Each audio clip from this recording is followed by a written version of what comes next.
Bonjour à tous, alors aujourd'hui je vais vous faire un gratin de fusilli à l'italienne. Pour cela, donc moi comme d'habitude je fais une recette pour 2 personnes, mais il suffit de doubler les proportions que je mettrai en commentaire pour 4. Donc il vous faut 150 g de fusilli que vous avez fait cuire à l'avance, 2 minutes de moins que ce qui est indiqué sur le paquet parce qu'on va en fait faire recuire après les pâtes au four. Il vous faudra un poivron vert, un petit oignon, en fait c'est juste un oignon classique pour 4 personnes. Alors ici j'ai un oignon rouge simplement parce que je n'ai plus d'oignon blanc, mais n'importe quel oignon peut convenir. Il vous faudra 15 ml d'huile, une gousse d'ail, 10 feuilles de basilic frais, 20 g de parmesan, du sel et du poivre, 125 g de tomates cerises et une boule de mozzarella. En termes d'ustensiles, il vous faudra l'Ultra Pro de 2 litres avec son couvercle. La recette peut évidemment se faire dans celui de 3,5 litres. Le Turbo Max ou pourquoi pas son grand frère l'Extra Chef. Bon, moi j'utilise le baquet d'évier, on va dire que c'est pas vraiment un ustensile mais je l'utilise dans toutes mes recettes pour mettre mes déchets. Je vais utiliser la Clique Série mais vous pouvez très bien utiliser le petit éplucheur vertical. Alors moi je vais utiliser la Mondo Junior, c'est totalement optionnel mais vous allez comprendre pourquoi je l'utilise. Je vais utiliser le couteau tout usage, le couteau à légumes c'est très bien aussi, moi je préfère le tout usage qui est plus grand. Le couteau à tomates, bien sûr des gants pour ne pas se brûler et ma fidèle planche à découper que j'utilise tout le temps. Alors la première étape de la recette va être de s'occuper du poivron vert. Alors le poivron vert, on va d'abord l'éplucher. Et donc c'est là que je suis très contente d'avoir l'éplucheur universel. Pourquoi? Parce que celui-ci est muni ici, vous voyez, de dentelettes, ce qui va permettre d'éplucher très simplement en fait mon poivron. Alors que normalement un poivron ne s'épluche pas facilement. Hop, vous voyez, c'est super simple. Et je vais faire tout le tour de mon poivron comme ça.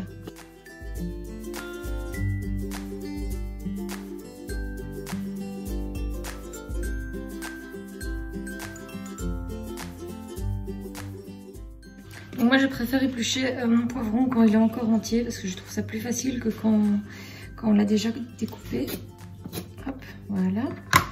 Et simplement je vais donc utiliser mon couteau multi-usage et je vais aller couper comme ceci.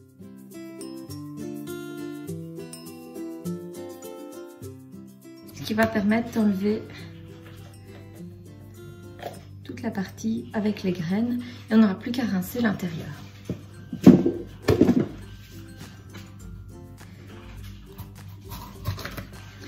Donc je prends mon baquet d'évier. On va les mettre toutes les parties dont je n'ai pas besoin, donc les parties blanches là au milieu. Hop.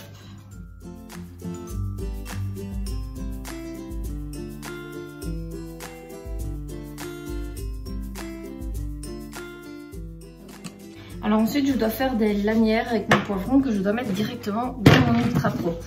Donc moi comme je suis un peu quelqu'un qui n'aime pas les gros morceaux de légumes, ou je suis vos enfants si vous préférez, je vais utiliser ma mandoline sur la 1. Alors là je sais qu'il y en a qui vont me tuer mais c'est difficile d'utiliser la mandoline avec son bouchon. Donc normalement vous avez un bouchon comme ceci pour attraper les légumes et vraiment ne pas vous couper les doigts. Ici c'est un petit peu compliqué avec un poivron comme ça, mais moi je vais donc aller le passer délicatement comme ça afin d'obtenir des toutes petites lanières. Donc j'ai un petit peu zappé cette période-là qui est pas super. Voilà, j'ai mes lanières de poivron. Donc moi je me suis peut-être un peu compliqué la vie avec la mandoline. Vous pouvez très bien les couper au couteau. Hein. Alors ensuite je vais éplucher mon oignon et je vais le couper dans mon Turbo Max. Alors ceux qui ont déjà été en atelier avec moi connaissent ma petite astuce pour ne pas pleurer avec les oignons. C'est on coupe au dernier moment les racines. Donc qu'est-ce que je fais au départ? Je lui coupe la tête, la queue et je vais éplucher mon oignon. Voilà. Une fois qu'il est épluché, Vraiment, là, jusque-là, je n'ai aucun problème. Je ne pleure pas. Je vais couper les racines. C'est à partir de ce moment-là que vous risquez de pleurer. Et c'est pour ça que je le fais le plus tard possible. Je coupe les racines. Je coupe mon oignon en 4. Et je le mets dans mon extra chef. Voilà. Voilà, alors l'extra chef, on le tient bien ici. Et on va tirer la ficelle vers soi.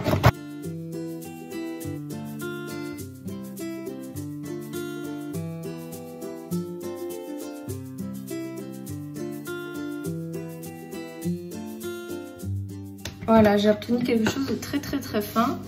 Et oui, j'ai pas dit que j'allais l'utiliser, mais la spatule, moi les spatules, je les utilise de toute façon quasi à chaque recette.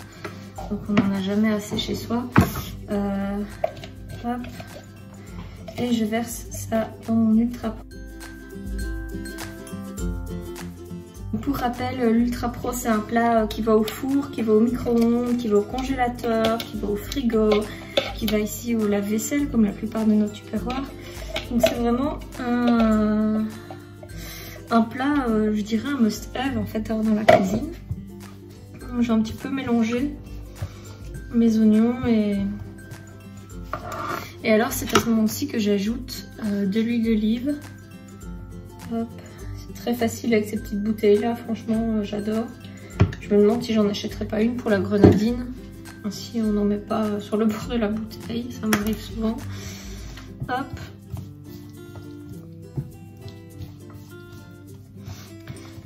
Voilà, alors l'idée c'est qu'on a notre petit mélange ici, oignon, huile d'olive, poivron, qu'on va couvrir et mettre au micro-ondes à 600 watts pendant 7 minutes en mélangeant au milieu. Donc moi je vais mettre 3 minutes 30.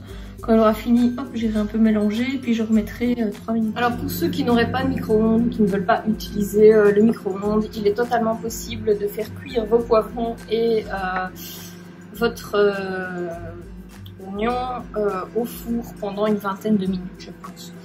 Donc maintenant je vais m'occuper de l'ail. Si vous avez le presse-ail, ça c'est vraiment génial parce qu'il n'y a pas besoin d'éplucher l'ail, de la couper, quoi que ce soit. Vous mettez votre ail dans le presse-ail et vous avez juste ce qu'il faut qui sort. Donc ici j'ai une épluchure récalcitrante qui ne peut pas tenir. Voilà.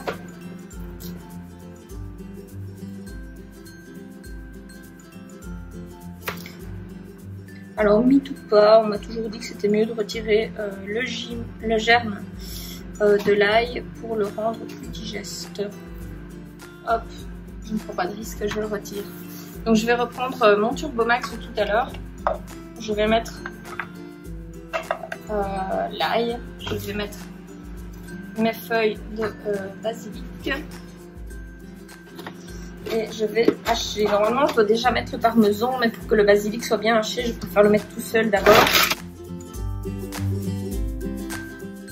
Et ensuite, j'ajoute mon parmesan. Hop, hop, hop.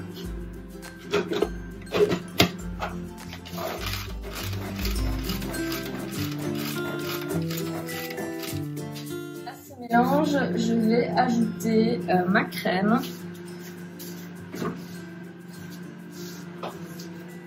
Là, c'est de la crème entière et il va nous en falloir 100 ml. Alors là, 100 ml, je vais mesurer ça avec cette cuillère. Hop, qui fait 25, donc je mets 4 cuillerées.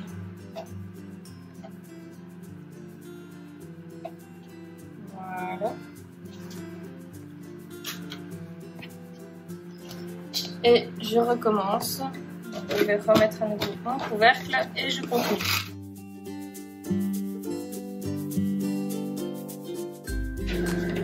Donc voilà, ici vous avez votre crème finalement, auquel je vais ajouter du poivre, du moulin.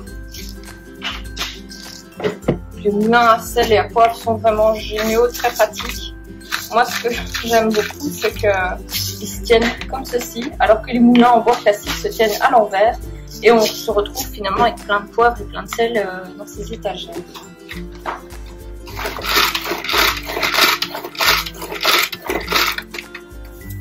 Alors là, j'ai mon micro-ondes qui sonne les 3 premières minutes 30. Je vais mélanger, remettre 3 minutes 30. Et puis je reviens avec vous. Alors je vais déjà découper ma mozzarella. Donc j'ai ma boule de mozzarella et je vais simplement la couper avec mon couteau à tomate. Ce qui va permettre d'obtenir vraiment des tranches très très fines. Le but ici c'est de couvrir le maximum de surface avec ma mozzarella, vu que c'est elle qui va me donner le petit côté gratiné de la recette. Donc évidemment j'ai envie d'en avoir partout. Parce que finalement la recette pour 4 personnes comprend 2 boules de mozzarella pour la même surface de plat. Donc un peu optimisé on va dire quand on fait pour 2. Hop. Donc c'est vrai que j'obtiens vraiment des tranches toutes fines comme ça. Ce couteau, moi je l'adore, il est vraiment fantastique. Hop, voilà. Donc j'ai mes tranches de mozzarella qui sont prêtes. Je vais déjà pré-découper les tomates cerises. Donc les tomates cerises, on va les couper en 2. Donc avec cette boîte là, je suis vraiment contente parce que mes tomates, je les garde vraiment plus longtemps. D'habitude, au bout de quelques jours, il y en a déjà qui ne sont plus bonnes. Et là, je vais les garder bonnes pendant, je sais pas moi, au moins 1 ou 2 semaines. Ce qui permet de manger des tomates quand on a envie et pas parce que les tomates seront bientôt mauvaises en fait. Donc on achète une boîte et on peut les cuisiner quand ça nous chante. Donc simplement ici, je coupe les tomates cerises en 2.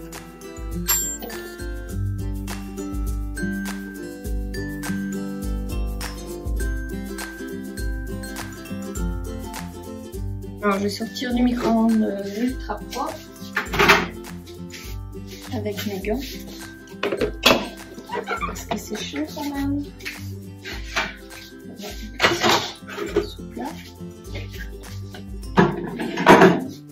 Voilà. Le couvercle, on n'en aura plus besoin. Donc j'ai mes poivrons et mes oignons qui sont pré-cuits entre guillemets. Et qu'est-ce que je vais faire? Je vais ajouter, donc moi je vais utiliser la cuillère à mélanger pour mélanger.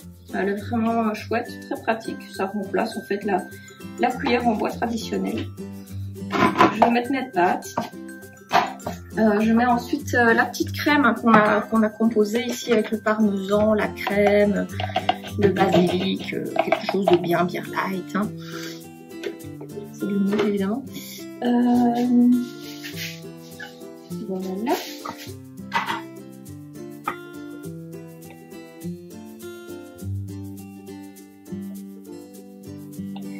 Voilà, même si on a l'impression qu'il n'y a pas énormément de crème, vous allez voir que ça suffit entièrement à bien prendre toutes les pâtes. Voilà. Je vais verser mes tomates cerises.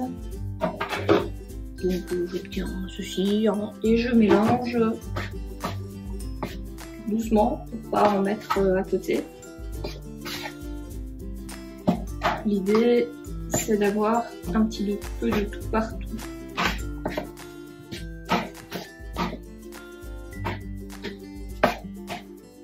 Donc ça c'est une recette, franchement ça change du gratin de pâtes avec les mentales ou le gruyère râpé sur le dessus.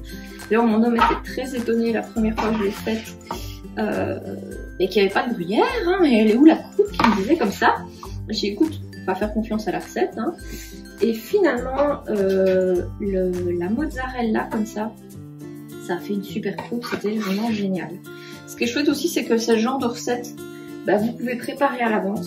Mettre tous les ingrédients, marquer peut-être la tomate mozzarella, attendre la dernière minute et fermer simplement le trapeau et le mettre au frigo. Et donc le lendemain ou le midi, le soir, je ne sais pas, ça dépend quand vous préparez, vous n'avez plus qu'à sortir votre plat, couper la mozzarella, la mettre au-dessus du plat et faire passer ça au four pendant 15 minutes. donc à 180 degrés je pense, donc ça c'est vraiment sympa. Donc vous voyez là j'ai un mélange plus ou moins uniforme et je vais maintenant m'amuser à mettre de la mozzarella. Donc la mozzarella quand ça fond ça s'étend aussi, il ne faut pas non plus avoir une couverture à 100%. Hop.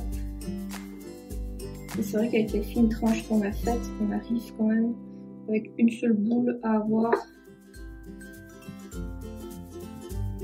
quelque chose de sympa. Voilà. Voilà, donc vous voyez ici j'ai quand même mon plat qui est assez bien couvert. Donc ici on a un petit peu tôt pour manger, moi je fais ça un petit peu à l'avance, aussi je suis tranquille après. Donc je vais faire chauffer mon four et puis quand c'est prêt je vous montre ça en vidéo. Alors, voilà, après 15 minutes de cuisson à 230 degrés, bon moi j'ai un four tout nul donc il faut un peu plus que 15 minutes, mais vous voyez je n'ai pas mis le four sur position gratin, jamais avec le plat Ultra Pro, et j'ai un plat mais qui est gratiné nickel. Alors, moi pour le servir, j'adore utiliser simplement la spatule à servir, cuillère à servir qu'elle s'appelle. Et donc vous voyez qu'en fait c'est très pratique d'aller chercher une part comme ça et vraiment de servir avec la croûte.